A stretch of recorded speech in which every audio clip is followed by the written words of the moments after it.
Hi everyone, स्वागत है आपके अपने टीच मंत्रा के यूट्यूब चैनल पे, जहां मैं आपके लिए आज लेकर आया हूं करंट अफेयर का बेसिक्स टॉपिक्स, जिस पे हम बात करेंगे इंटरनेशनल रिलेशन की। रशिया और यूक्रेन में जो वार इस टाइम डिक्लेयर की हो गया है, उसके बारे में हम बात करना चाहेंगे। करंट अफेयर इंटरनेशनल रिलेशनशिप में अगर इस टॉपिक का काफ़ी इंपॉर्टेंस हो जाता है, उसकी वजह से मैं आपके लिए टॉपिक लेके आया हूँ।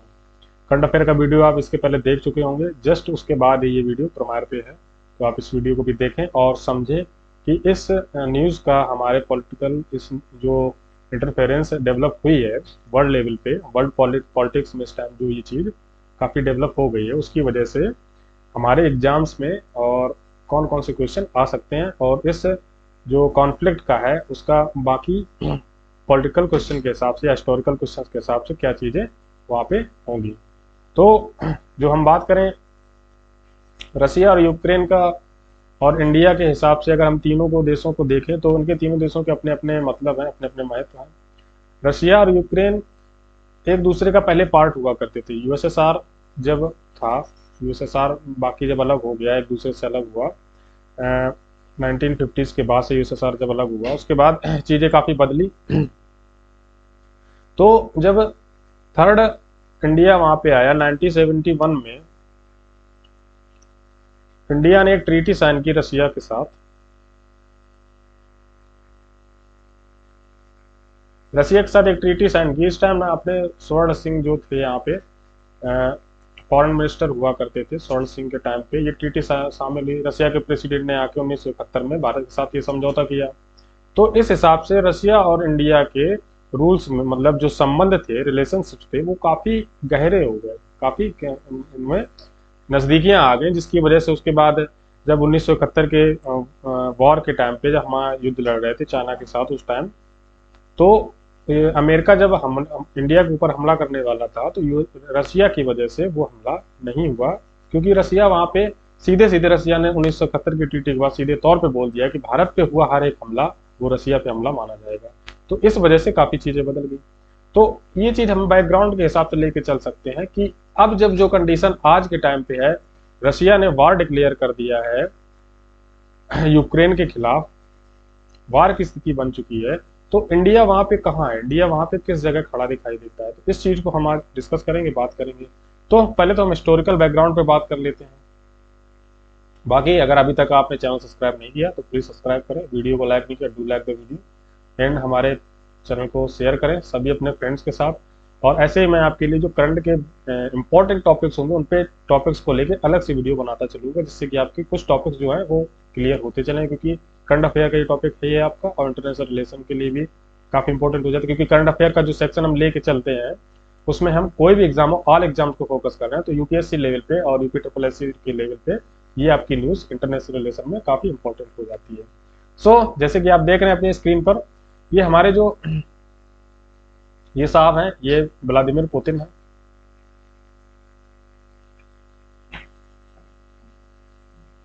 और ये जो एक हैंडसम सा लड़का है, ये व्लादिमीर जेलेंस्की है। तो ये आपके यूक्रेन के ये इस टाइम प्रेसिडेंट है, और ये रशिया के प्रेसिडेंट है। तो दिक्कत कहाँ है, क्या चीज़ों में डिस्कशन चल रहा है, किस वजह से दोनों प्रेसिडेंट्स के बीच में दूरियां बढ़ गई हैं, दोनों के बीच में दूरियां हैं, तो आप देखते हुए चलेंगे। मैंने यहाँ पे कुछ चीज़ें ऐड कर रखी हैं, तो उनको मैं यहाँ पे डिफाइन करते हुए चलूंगा, पढ़ते हुए चलूंगा, उस चीज़ को देखते हुए हम चलेंगे कि क्या क्या चीज़ें हैं। तो जैसे कि यहाँ पे है, पिछले करीब 1.5 महीने से रूस और यूक्रेन के बीच चल रहे विवाद के कारण भारत ने इस हफ्ते पहली बार आधिकारिक बयान जारी किया। दोनों देशों के बीच युद्ध छिड़ने की आशंका के बीच भारत ने इस मसले पर सभी पक्षों से शांति की अपील की है, और भारत की तरफ से जो एयर इंडिया की उड़ानें थी वो भारतीयों को निकाला जा रहा है, और रूस और यूक्रेन के बीच तनाव के बीच भारत की नज़र है। भारत के दोनों ही देशों से गहरे संबंध है, तो ये यहाँ पे इंपॉर्टेंट हो जाता है। ये बात सही है कि इंडिया के जो है वो दोनों देशों से जो उसके संबंध है वो बहुत ही गहरे यूजफुल रिलेशन हैं दोनों देशों के बीच। रूस भारत का अहम रक्षा साझेदार है। सिक्योरिटी रूप से अगर देखा जाए, जो सिक्योरिटी लेवल पे बात होती है उसमें रूस इंडिया का बहुत अच्छा मतलब दोस्त माना जाता है, बहुत अच्छा साझेदार माना। यूक्रेन में भारत में बड़ी संख्या में बच्चे मेडिकल की पढ़ाई के लिए जाते हैं। अब यूक्रेन जो कंट्री है, इंडिया में जो बच्चे मेडिकल करते हैं वो मेडिकल की पढ़ाई के लिए यूक्रेन जाते हैं। यूक्रेन इस मामले में पूरे वर्ल्ड में काफी ज्यादा फेमस है। यूक्रेन में मेडिकल की पढ़ाई काफी बेस्ट लेवल पे होती है, इसकी वजह से वहां पे हर देश के बच्चे ज्यादा से ज्यादा पढ़ने जाते हैं। अब रसिया से संबंध अच्छे हैं और यूक्रेन से भी भारत के संबंध अच्छे हैं, तो जो वीजा पॉलिसीज हैं वो यूक्रेन ने भारत के लिए कम कर रखे हैं। जो वीजा पॉलिसीज की लिमिटेशंस होती हैं उन लिमिटेशंस को कम कर रखा है, जिसकी वजह से इंडिया से काफी बच्चे जो आपकी यूक्रेन है वहां मेडिकल करने जाते हैं। फिर आते हैं अगले पॉइंट पे। अब ये आपने मैप आपको स्क्रीन पे दिख रहा होगा, इस मैप से हम समझेंगे कि जो फिजिकल जियोग्राफिकल चीजें हैं उनके हिसाब से इस मैटर में देशों की, जो दोनों देश हैं यूक्रेन और आपका रशिया, इनकी स्थिति क्या है जियोग्राफिकल इंडिकेशन के हिसाब से हम देखेंगे, उस चीज को समझेंगे। इसलिए मैं पीपीटी पे पढ़ा रहा हूँ ताकि चीजें आपको ज्यादा से ज्यादा समझाई जा सके। बोर्ड का इस्तेमाल मैं नहीं कर रहा हूँ। अब यहाँ जैसे कि आप देख रहे होंगे, इसको हम जूम करते हैं थोड़ा सा, now you can see better. ये आपका रसिया हो जाता है, यहाँ पे आपका रसिया है। देन आपका ये पोर्शन, ये एरिया पड़ता है, ये आपका यूक्रेन है। अभी मैं इसको आपको समझा रहा हूं, आपके दिमाग में चीजें होनी चाहिए। ये आपका इंडिया आ जाता है यहाँ पे, ठीक है। ये आपका अफ्रीका कॉन्टिनेंट है। ये पूरा एरिया जो पड़ता है आपका, ये आपका पड़ जाता है यूरोप। यहाँ पे ये जो तीनों देश है, नॉर्वे, स्वीडन और फिनलैंड, ये तीनों देश आपकी स्कैंडिनेवियन कंट्रीज बोली जाती है। स्कैंडिनेवियन कंट्रीज मतलब तीनों देशों को, और नॉर्वे फिनलैंड, ये तीनों देश काफी समृद्ध हैं, काफी रैंकिंग में भी आगे रहते हैं। बाकी मैप से आप देख ही रहे होंगे, ये आपका रसिया पूरा हो जाता है, जो रसिया का एरिया है। यहाँ पे आपका चाइना हो जाता है, और रसिया को 3 से 4 लाइंस में डिवाइड किया जाता है। एक तो फार ईस्ट का जोन होता है, वहां पे डिवाइड किया जाता है। साइबेरियन एरिया है, वहां डिवाइड किया जाता है। यहीं पे आपका यूराल पर्वत है, जो रसिया और यूक्रेन में डिवाइडिंग लाइन का काम करता है। यूराल पर्वत है, ये रसिया और ये जो आपका यूरोप का एरिया है उसको डिवाइड करता है। तो जब डिवाइडिंग के बाद देखते हैं हम, उसके दूसरे तरफ यूक्रेन का एरिया है। पहले जब यूएसएसआर हुआ करता था, पूरा ये जो एरिया है ये यूएसएसआर हुआ करता था, यहाँ से यहाँ तक ये रसिया, पहले यूक्रेन रसिया का ही एक पार्ट हुआ करता था यूएसएसआर के टाइम, जब लेनिन उस टाइम रूस की क्रांति में जो हिस्सेदार बने, रूस की क्रांति में काफी फेमस हुए। लेनिन बोला जाता है उनको, जैसे कि हमारे भारत में गांधी जी है, वैसे रसिया में लेनिन हुआ करते थे। तो उस टाइम पे यूक्रेन जो है वो आपका रसिया का ही पार्ट हुआ करता था। अब यूराल पर्वत है, इसकी वजह से ये डिवाइडिंग लाइन है, तो रसिया का आधा पार्ट है वो एशिया में आता है, एशिया कॉन्टिनेंट में आता है, और इसका जो आधा पार्ट है वो यूरोप कॉन्टिनेंट में आता है। तो ये चीज भी आपको पता होनी चाहिए। अब प्रॉब्लम कहाँ हो रही है? प्रॉब्लम ये हो रही है कि रसिया के जो प्रेसिडेंट है व्लादिमीर पुतिन, उन्होंने सीधे तौर पे ये बोला है कि यूक्रेन सांस्कृतिक और भौगोलिक रूप से रसिया का ही एक हिस्सा है, जिसको मैं हासिल करके रहूंगा। और यूक्रेन का रसिया से अलग हो जाना, यूएसएसआर के बाद अलग हो जाना, यूएसएसआर में काफी कंट्रीज आती थी, उनका अलग हो जाना मतलब रसिया के सर कट जाने के बराबर है। ये चीज उन्होंने पहले बोल चुके, वो बयान दे चुके हैं। इसकी वजह से वो यूक्रेन को नहीं चाहते कि वो उनसे छीन लिया जाए, उनसे अलग हो जाए। वो किसी भी तरीके से, बल से या लड़ाई से, किसी भी तरीके से, पॉलिटिकल वे में या कोई भी तरीका इस्तेमाल करके रसिया यूक्रेन को अपने पास शामिल करना चाहता है, क्योंकि वो पहले से ही उसका पार्ट रहा था। अब प्रॉब्लम यहाँ पे ये है कि यूक्रेन अब एक इंडिपेंडेंट कंट्री है।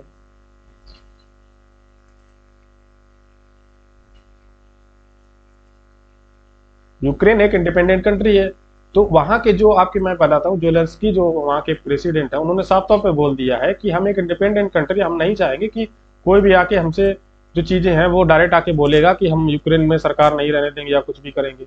तो इन सब चीजों की वजह से चीजें और भी गड़बड़ होती चलेंगी आगे धीरे धीरे चल के।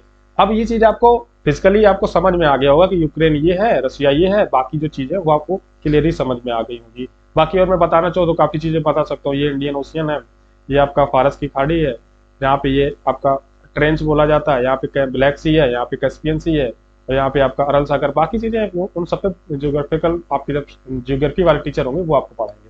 तो ये चीज आपको फिजिकली आप समझ में आ गई होगी। फिर आप आगे चलते हैं हिस्ट्री पे। तो रूस के साथ भारत के ऐतिहासिक संबंध क्या है, इस चीज पे हम बात करेंगे। अब रिलेशन बिटवीन इंडिया एंड रूस, इस पे बात करेंगे। तो जैसा कि इंडिया के रिलेशन, जो हमारी प्राइम मिनिस्टर है मोदी जी, और ये चाइना के प्रेसिडेंट है शी जिनपिंग, और ये तो मैं पहले ही बता चुका हूं, ये आपके व्लादिमीर पुतिन है जो रसिया के प्रेसिडेंट है उसका। तो तीनों के जो देखा जाए तो रसिया ने, जब इंडिया का चाइना के साथ कॉन्फ्लिक्ट चल रहा था, इंडिया और चाइना का कॉन्फ्लिक्ट चल रहा था, तो उसमें जो चीजें खराब हो रही थी उसमें रसिया आगे आया, रसिया ने हाथ दिया, रसिया ने हाथ बढ़ाया, और भारत और चाइना के जो संबंध थे उन पे काफी अपना पॉलिटिकल व्यू रखा और बोला कि आप दोनों देश ऐसा विश्व स्तर को प्रेजेंट करते हैं, आप विश्व स्तर में आपकी चीजें काफी अच्छी हैं, इसकी वजह से आप चीजें खराब नहीं कर सकते, और रसिया ने इसमें एक अहम भूमिका निभाई। अब हो क्या रहा है, इंडिया अपना व्यू जो है रसिया की तरफ न्यूट्रल रखे हुए है, वो नहीं बोल रहा है, सामने से आके नहीं बोल रहा है कि मैं आपका साथ दे रहा हूं या मैं आपके खिलाफ हूं, क्योंकि वो अगर ऐसा करता है तो चाइना भी इसमें पीछे नहीं हटे, क्योंकि चाइना और रसिया के अपने एक आपसी संबंध बहुत ही अच्छे हैं। चाइना कभी नहीं चाहेगा कि रसिया से वो खिलाफ चला जाए, रसिया के साथ ना खड़ा हो, चाइना और रसिया के संबंध इतने अच्छे खुद ही है। तो इंडिया यहाँ से काफी चिंताजनक स्थिति इंडिया के लिए हो जाती है कि यदि रसिया चाइना के पास चला जाता है और उससे मदद मांगता है कि यूक्रेन की लड़ाई में उसका साथ दे, क्योंकि चाइना वर्ल्ड स्तर पे, वर्ल्ड इकोनॉमी, हर चीज में इस समय नंबर 1 टॉप पे है। अगर चाइना यहाँ पे रसिया का साथ दे देता है, रसिया के साथ खड़ा हो जाता है, तो यूक्रेन वहां से पीछे उसको हटना ही पड़ेगा, किसी भी कीमत पर पीछे हटना पड़ेगा। अब दिक्कत यहाँ पे ये हो जाती है, इंडिया का यहाँ पे टेंशन इंक्रीज हो जाती है, इसी वजह से टेंशन बढ़ जाती है कि यदि रसिया के जो प्रेसिडेंट है वो चाइना चले गए, उनके साथ बातचीत आगे बढ़ती है तो चीजें काफी खराब हो जाएंगी, चीजें काफी गड़बड़ हो जाएंगी। इसकी वजह से इंडिया की चिंताएं काफी बढ़ी हुई है। तो पॉलिटिकल व्यू में इंडिया के लिए ये अच्छा संकेत नहीं है, काफी बेकार चीज हो रही है जो इस समय रसिया ने वॉर डिक्लेयर किया है, इसकी वजह से काफी चीजें वर्ल्ड लेवल पे खराब हो रही हैं। अब आगे बात करते हैं, अगले हम बात करें इस सब की शुरुआत क्यों हुई, इसका मतलब रीजन क्या है, उसका बैकग्राउंड जानने की कोशिश करते हैं। रूस और यूक्रेन के बीच विवाद को समझना हमें पहले तो समझें कि ये विवाद की जड़ क्या है, इस विवाद का जो स्टार्टअप है वो कहां से हुआ। जैसा कि ये मैप देख रहे हैं, ये नाटो का मैप है। नाटो का फुल फॉर्म हो जाता है नॉर्थ अटलांटिक ट्रीटी ऑर्गेनाइजेशन, मतलब नॉर्थ के जो जितने भी कंट्रीज हैं इन्होंने एक ट्रीटी बना रखी है, ऑर्गेनाइजेशन बना रखा है। जब ये यूएसएसआर के बाद से कंट्रियां अलग अलग हो गई तो वहां के देश है छोटे छोटे, तो उन लोगों ने, सारे देशों ने मिलके एक नाटो का ये अपॉइंटमेंट किया, 1949 में बनाया इसको। इसका रीजन ये था कि वर्ल्ड वॉर के बाद चीजें काफी खराब हो गई थी, छोटे छोटे देश है वहां पर, जैसे नॉर्वे है, डेनमार्क है, जर्मनी है, चेक रिपब्लिक है, स्लोवाकिया है, फ्रांस है, यूके भी है, पोर्टुगल भी है, आपका ट्यूशेनिया है, लिटुविया है, स्लोवेकिया है, हंगरी है, आपका रोमानिया है। तो ये पोलैंड, ये काफी छोटे छोटे देश है, ये युद्ध नहीं लड़ सकते, ये युद्ध की तरफ नहीं बढ़ सकते। जर्मनी ने वर्ल्ड वार में काफी चीजें, जब वहां पर हिटलर सही रही काफी दिन तक, हिटलर रहा वहां पे, तो जर्मनी ने एक अहम रोल निभाया भले, लेकिन जर्मनी फिर बाद में खुद नहीं चाहता था कि वर्ल्ड लेवल पे चीजें खराब हो, इसलिए उसने नाटो मिलके मेंबरशिप एक्शन प्लान जिस कंट्री का था वो उसमें कंट्री यहाँ पे दे रखी है पहले से। और इंटेंसिफाइड डायलॉग के लिए यूक्रेन को बोला जा रहा है, क्योंकि यूक्रेन नाटो का पार्ट नहीं है, यूक्रेन नाटो का पार्ट नहीं, ये चीज आपको समझनी होगी। यूक्रेन जो है वो नाटो का पार्ट नहीं है। और इससे फायदा किसको हो रहा है, इससे फायदा हो रहा है रसिया को, क्योंकि रसिया नहीं चाह रहा है कि यूक्रेन नाटो में शामिल हो जाए।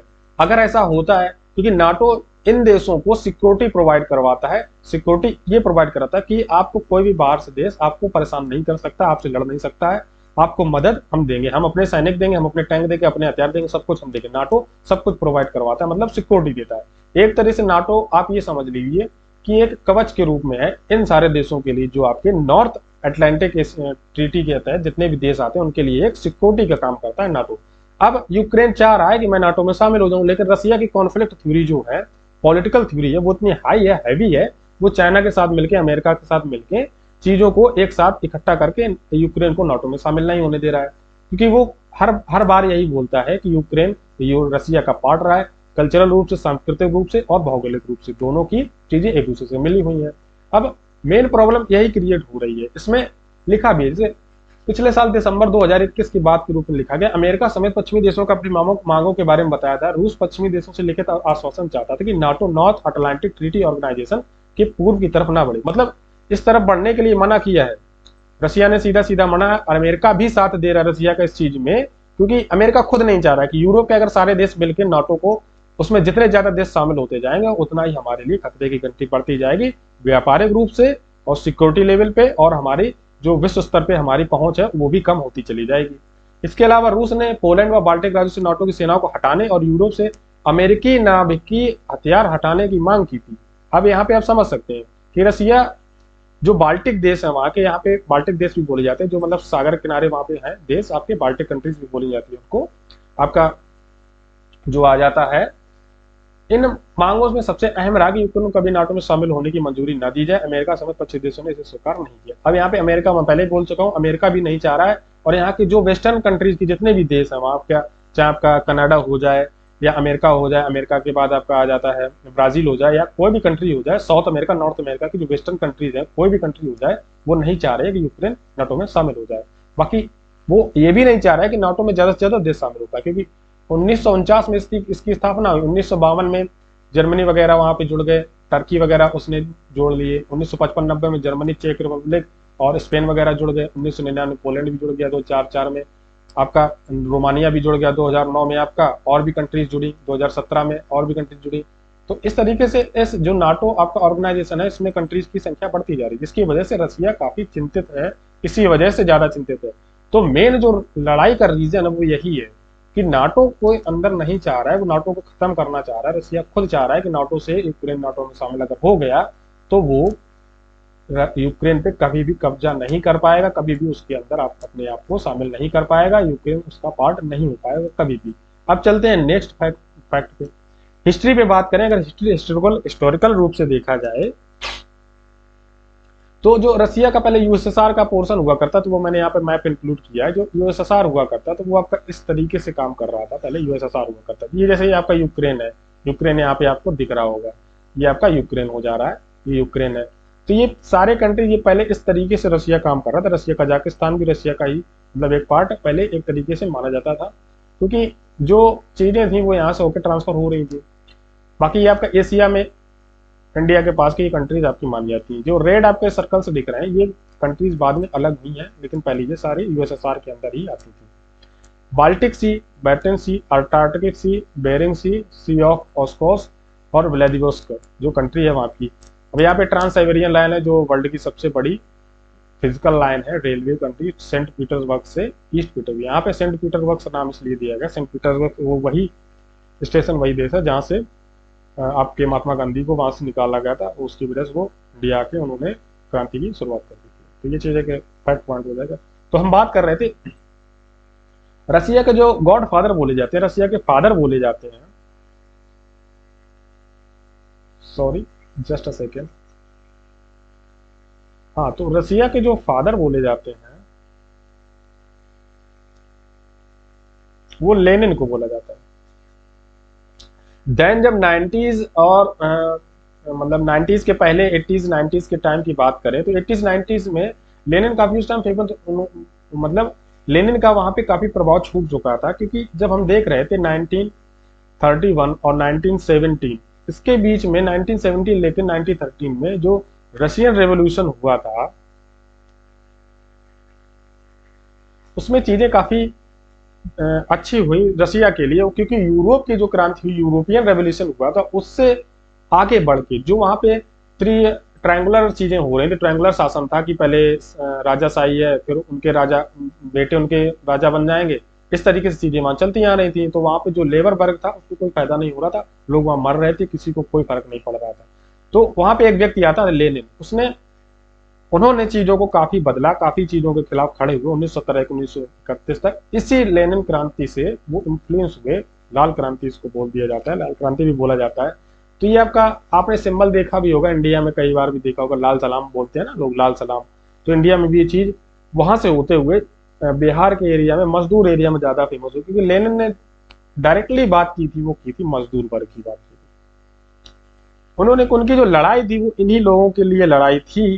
किनके खिलाफ थी? वहां के जो अमीर वर्ग था, वहां की जो फर्स्ट क्लास फैमिली थी, उनके खिलाफ लड़ाई थी, क्योंकि उनके कारोबार थे, वही मालिक थे, वही मैनेजर्स थे, और वही वर्कर्स, मतलब वर्कर्स का वहां पे कोई रोल ही नहीं था। काफी चीजें खराब हो रही थी। तो न्यूयॉर्क एडिटर टाइम के एक डेविड रेमेनकिन एक व्यक्ति हुआ करते थे, जिन्होंने 87 से 91 के बीच वाशिंगटन पोस्ट कॉरेस्पोंडेंट के वो मेंबर हुआ करते। तो उन्होंने अपनी एक बुक लिखी, लेनिन्स टॉम। काफी बहुत वर्ल्ड फेमस किताब है ये, अगर कोई पढ़ना चाहे तो पढ़ सकता है। वर्ल्ड फेमस किताब है, बहुत ही बेहतरीन किताब है। मैंने इसका एक एडिटोरियल पढ़ा है। मेरे पास बुक तो नहीं है फिलहाल, कोशिश करूंगा, कर रहा हूँ कि पढ़ने का टाइम मिले। तो उन्होंने इसमें लिखा था कि लेनिन के लिए यूक्रेन को खोना रूस का सिर कटने जैसा है। पुतिन भी सोवियत संघ के विघटन को पिछली सदी की सबसे बड़ी त्रासदी कह चुके हैं, और वह लगातार सोवियत संघ से अलग हुए देशों के रूस के प्रभाव को फिर से कायम रखने की कोशिश में है। पुतिन के मुताबिक रूस और यूक्रेन एक ही इतिहास और आध्यात्मिक विरासत को साझा करते हैं। अब दिक्कत कहां पे आ रही है? लेनिन ने ये चीज खुद बोली है और पुतिन उस चीज को फॉलो अप कर रहे हैं। हो क्या रहा है? दिक्कत यहाँ पे हो रही है, लेनिन को वहां पे गॉड फादर माना जाता है रसिया में, तो पुतिन का वहां पे कोई विरोध भी नहीं कर रहा है ना, इसी वजह से दिक्कत यही हो रही है। लेनिन का वहां पे उस टाइम बोलना ये सही हो सकता था कि सही था कि यूएसएसआर से यूक्रेन अलग हो गया, चलो उन्होंने बोला ठीक था। वहां स्थिति तब ऐसी नहीं थी, युद्ध जैसी स्थिति नहीं बन रही थी। उन्होंने एक चलती हुई बात में बोल दिया कि चलो यूक्रेन अलग हो गया, ये हमारे लिए एक बहुत ही गलत है, ऐसा हमारी शान के खिलाफ, मतलब सर कटने जैसा हमारे लिए, एक हमारे देश से हमारे देश का कोई पार्ट अलग हो गया। जैसे इंडिया का एक एविडेंट पार्ट है कश्मीर, तो वो अगर इंडिया से अलग हो जाता है, पहली बात तो ऐसा हो नहीं सकता, इम्पॉसिबल है।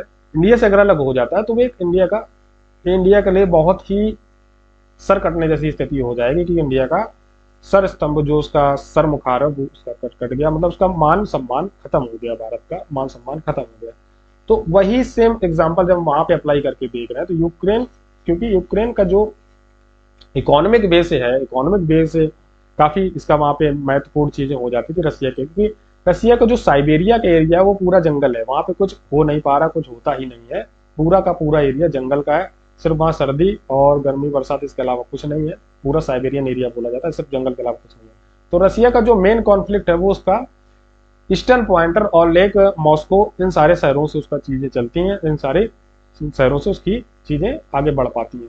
तो लेनिन की इसी बात का फायदा उठा के पुतिन उस चीज को आगे बढ़ा रहे हैं, और ये चीज सब जगह बोलते हैं जाके कि यूक्रेन जो है वो रसिया का एक इंटीग्रेटेड पार्ट है, महत्वपूर्ण हिस्सा है। तो ये चीज आपको समझ नहीं होगी। अब अगर मैं एग्जांपल एक और देना चाहूँ इंडिया के कॉन्फ्लिक्ट में बोल के, कि इंडिया में अगर ये एग्जांपल हम देखें तो इंडिया में भी इसी टाइप की चीजें हो रही है। आपको मैं बोलूंगा तो नहीं, यहाँ पे बोलना गलत हो जाएगा, कोई भी रिपोर्ट कर दिया वीडियो को, दिक्कत हो जाएगी। फिर आप ये चीजें समझ रहे हैं कि आपके कॉन्फ्लिक्ट का फायदा उठा के कौन लोग आपका चीजों को बदल सकते हैं। अब यहाँ पे लेनिन की एक बात को लेके पुतिन ने जो चीजें बोली, उसकी वजह से आज वर्ल्ड वॉर की स्थिति कायम हो गई है, वर्ल्ड वॉर होने की कगार पे है, वर्ल्ड वॉर डिक्लेयर भी हो गया है। तो आगे अब चलते हैं।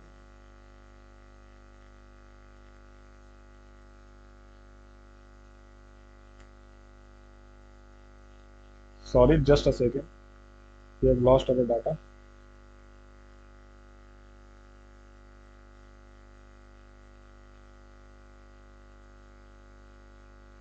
Just a second.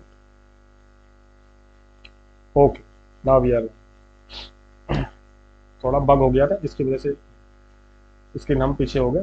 तो ये जो हमारा है, ये मैंने मैप यूरोप का ले रखा है, यूरोप का मैप निकाला हुआ है चीज़ों को और ज़्यादा क्लियरली समझने के लिए। ये आपका यूक्रेन यहाँ पे आ जाता है, ये आपका रसिया है, पहले पिछले मैप में हम देख चुके हैं।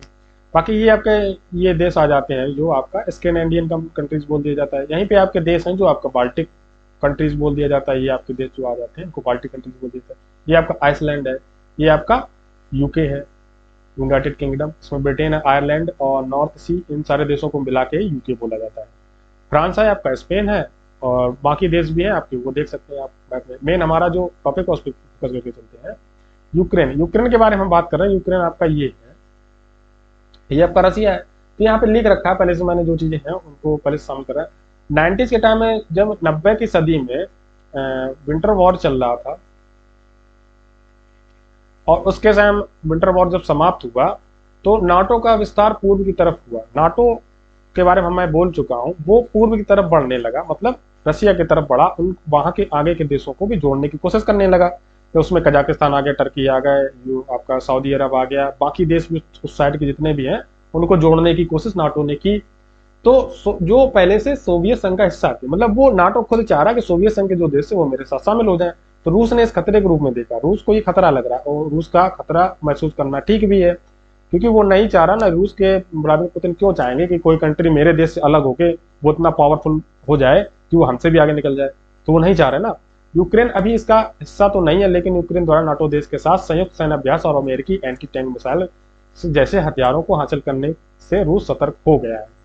अब यूक्रेन हिस्सा तो नहीं है, लेकिन यूक्रेन को सिक्योरिटी के रूप में नाटो ने कई चीजें प्रोवाइड की हैं, अमेरिकी एंटी टैंक मिसाइल, संयुक्त सैन्य अभ्यास, मतलब एक दूसरे के साथ प्रैक्टिस, जो डिफेंस प्रैक्टिस हम करते हैं ना, जो जैसे युद्ध अभ्यास हो गया अमेरिका के साथ हम करते हैं, ब्लैक सी आपका बंगाल की खाड़ी में हम अभ्यास करते हैं बाकी देशों के साथ, तो उस टाइप के अभ्यास जो होते हैं उनको सैन्य अभ्यास बोला जाता है। हथियारों के हासिल करने से रूस सतर्क हो गया। पुतिन के मुताबिक नाटो रूस पर मिसाइल के हमले के लिए यूक्रेन का लॉन्च पैड के तौर पर इस्तेमाल कर सकता है। नाटो की वेबसाइट पर टारस कुजियो के लेख के मुताबिक मौजूदा संकट की सबसे बड़ी वजह यह है कि रूस वापस यूक्रेन का प्रभाव में शामिल करना चाहता है। तो यहाँ पे साफ साफ लिख दिया गया है, नाटो की वेबसाइट पे भी ये टॉरस कुजियो का एक वहां पे लेख आया है, आर्टिकल आया है, मौजूदा संकट की सबसे बड़ी वजह यह है कि रूस वापस यूक्रेन को अपने प्रभाव में शामिल करना चाहता है, रूस खुद चाह रहा है।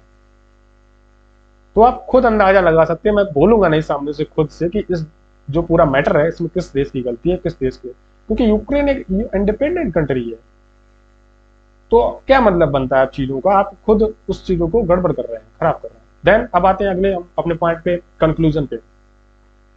जैसा कि हम पूरा यूक्रेन और रसिया के बारे में पूरा कॉन्फ्लिक्ट समझते हुए चले जा रहे हैं, क्या क्या चीजें होती आ रही हैं, तो इस विवाद की एक आर्थिक इकोनॉमिक रीजन भी है, इकोनॉमिक रीजन भी है। इकोनॉमिक रीजन में क्या आता है कि एक गैस पाइपलाइन है जो रसिया से निकल के यूक्रेन से होते हुए यूरोप में गैस प्रोवाइड करवाती है, मतलब पूरे यूरोप में वो एक मुख्य है, रसिया उसमें मुख्य तौर पे सामने आता है, गैस प्रोवाइड करवाई जाती है रसिया के द्वारा यूक्रेन से होके। तो वो चीज यूक्रेन के इस टाइम अंडर में है। तो इसमें यह चीज लिख भी रखी है कि रूस यूनियन खर्च का अपने दूसरे सबसे बड़ी इकोनॉमी यानी यूक्रेन से बिना नहीं उठा सकता। ये चीज मैं पहले बोल चुका हूँ, यूक्रेन से जो उसका इकोनॉमी का है सबसे ज्यादा पार्ट आ सकता है, ये चीज वो जान रहा है। रूस की भौगोलिक स्थिति जो फिजिकल अपीयरेंस है इस विवाद का एक कारक है। रूस के बाद यूक्रेन यूरोप का दूसरा सबसे बड़ा देश है। यूक्रेन के पास काला सागर के पास अहम पोत है।